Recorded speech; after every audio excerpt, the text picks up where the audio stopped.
Chers compatriotes congolais, c'est avec émoi et grand honneur que je me présente devant vous, votre compatriote Christian Nyamabo. C'est pour adresser un appel urgent à la nation congolaise.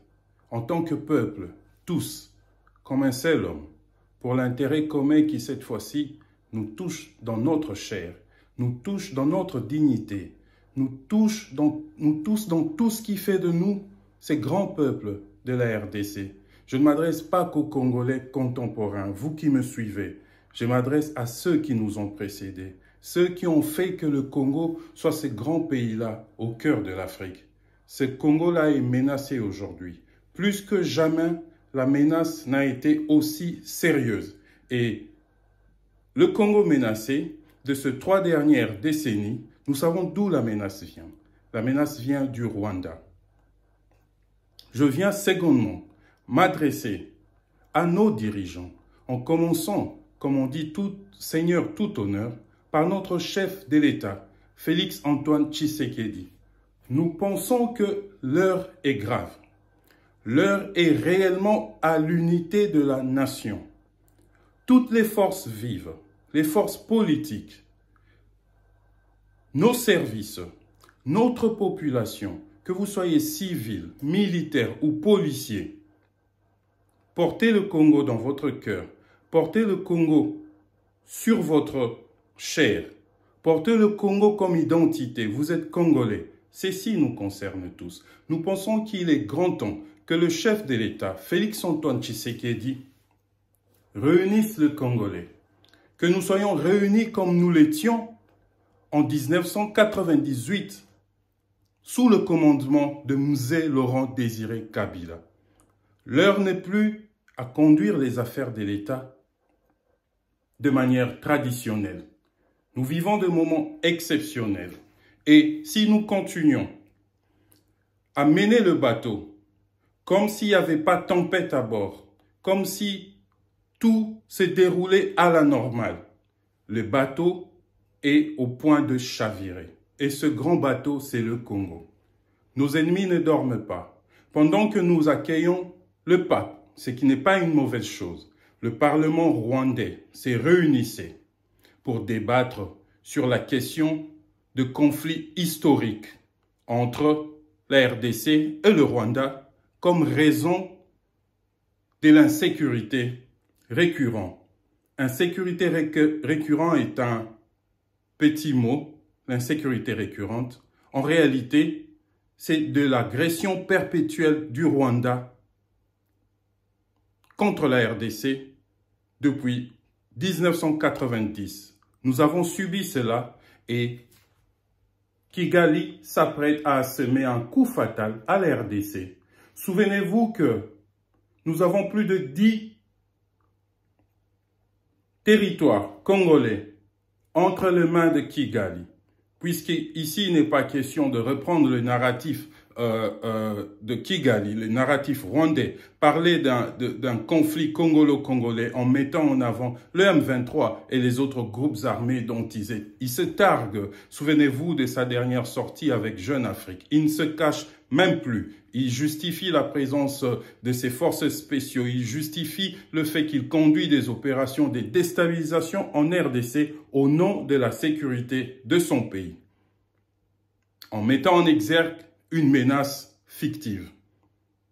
Son crédit politique, le FDLR, qu'on n'a jamais vu attaquer le Rwanda. Mais cela n'a pas empêché que pendant presque 30 ans maintenant, de millions de Congolais ont perdu la vie, comme l'a rappelé le chef de l'État lors de la messe avec le pape François aujourd'hui, dans la matinée. Monsieur le chef de l'État, nous sommes conscients de la gravité de la situation. Nous pensons que l'heure n'est pas à mener le bateau comme en temps normal. Le fonctionnement actuel du gouvernement ne correspond pas à la nature de conflit que nous vivons avec le Rwanda. Le pays n'a jamais été aussi menacé d'émiettement comme nous le sommes aujourd'hui. C'est un appel que je lance à toute la communauté congolaise, où que vous soyez dans le monde, nous devons nous unir et faire front commun. Et ce front commun ne peut être mené que par un seul homme. Et le chef de l'État incarne cet homme. Ici, l'occasion de m'adresser à vous, cher président de la République que nous appelons affectueusement Fachi Beton. Fachi Beton, le grand rendez-vous avec l'histoire. Votre grand rendez-vous avec l'histoire.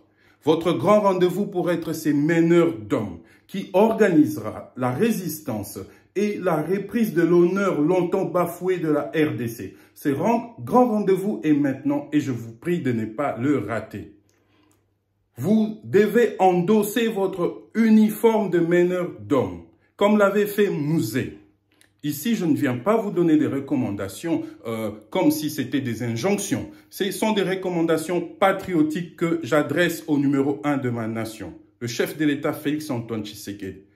Vous avez beau avoir des gens autour de vous, mais pendant 4 ans, la manière dont cette crise a été gérée et les autres affaires connexes qui ont un impact sur cette crise posent des questions légitimes par rapport aux résultats. Nous pensons que les intelligences existent en RDC. Sortez du carcan de la partisanerie. C'est vrai que le pouvoir, on le conquiert avec un groupe de gens. Mais diriger, on n'est pas obligé de se restreindre qu'avec ce même groupe de gens. Nous ne fustigeons pas ici les apports intellectuels, stratégiques des gens qui vous entourent, mais les résultats sur le terrain nous donnent largement la possibilité de le faire. Chef de l'État, nous vous enjoignons à réunir autour de vous les dignes fils de la RDC qui savent comment mobiliser l'opinion publique, mobiliser le peuple. Je pourrais citer ici des gens comme Didier Moumengi, qui est en RDC en ce moment-ci. Nous autres dignes fils de cette République, nous savons comment mettre en place une stratégie gagnante et payante que nous pourrions mettre en œuvre en moins d'un mois et en finir avec cette menace rwandaise une fois pour toutes, pour qu'enfin la RDC puisse retrouver sa place de la grande nation au cœur de l'Afrique. Les options de coopération régionale, telles que la SADC, telles que l'EAC, ne correspondent plus à l'urgence du moment. Il manquera de la motivation politique, il manquera de la motivation même intrinsèque aux soldats qui seront dans le combat pour venir dans ce bourbier. Disons-nous la vérité, la RDC aujourd'hui c'est un bourbier. Nous avons invité la MONUSCO pendant plus de 20 ans. Nous avons invité l'EAC qui patauge, qui est dans l'inaction pendant quelques mois. Nous avons essayé plusieurs fois dans le passé avec la SADC et les autres organisations. L'heure n'est plus à la coopération régionale pour résolver ces problèmes.